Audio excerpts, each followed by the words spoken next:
Hello everybody, this is Kyle of Church on a Budget and dito natin partner natin, Yamaha Audio. Ingress na, brought a couple of mixers with them.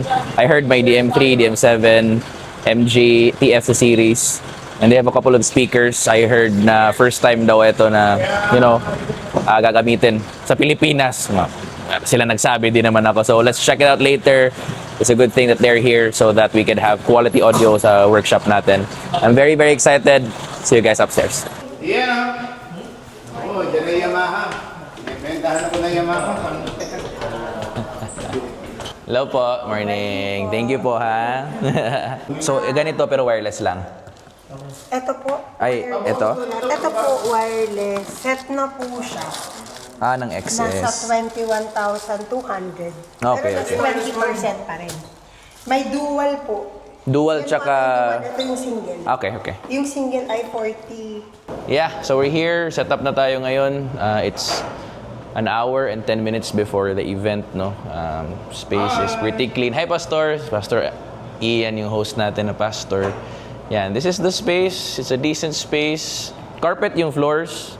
As you can hear sa boses ko, wala masyadong reflection, reverberation. Kasi yung space is, kahit na small siya, it has a decent amount of diffusion and absorption. Yung stage nila, naka-carpet. Oh. Yan, so pretty small space, pero yung system nila is very decent. Yung ilaw nila ngayon, yung speakers nila are, I think these are PRX series na JBLs. Yan, naka-LED wall sila. Yun. So, a pretty decent setup for a small church like this. Actually, kahit nga ako na we have a bigger space, no, but their gear is really, really nice. Dami multiple TVs, instruments nila maganda, drums nila maganda. Their chairs, not your typical monoblock. Ayun. So, yan. Look at here sa stage nila, pinailaw na nila. And that's how it looks like. Not full yet, but yeah. That is how it looks like. Saya! So eto, paraffle natin. Salamat Sir Pao from Yamaha.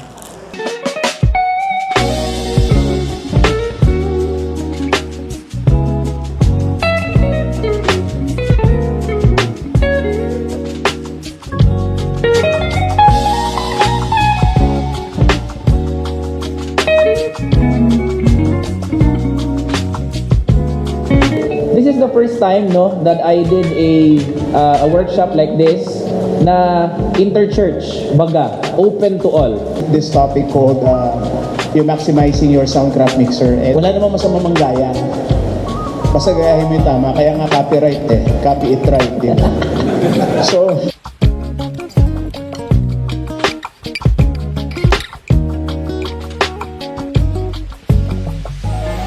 solutions we can provide sa inyo. Okay, so allow me to start. Pero bago lahat,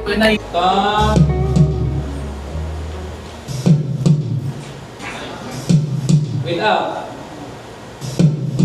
With? Release agad. Why? Kasi yung mga singer natin minsan, depende na sa inyo, dalawa yan. Either you are drummer's perspective or audience perspective.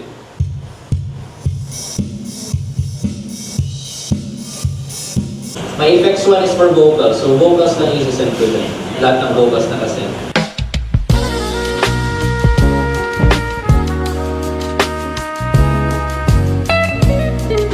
Okay? Sige, i-set natin.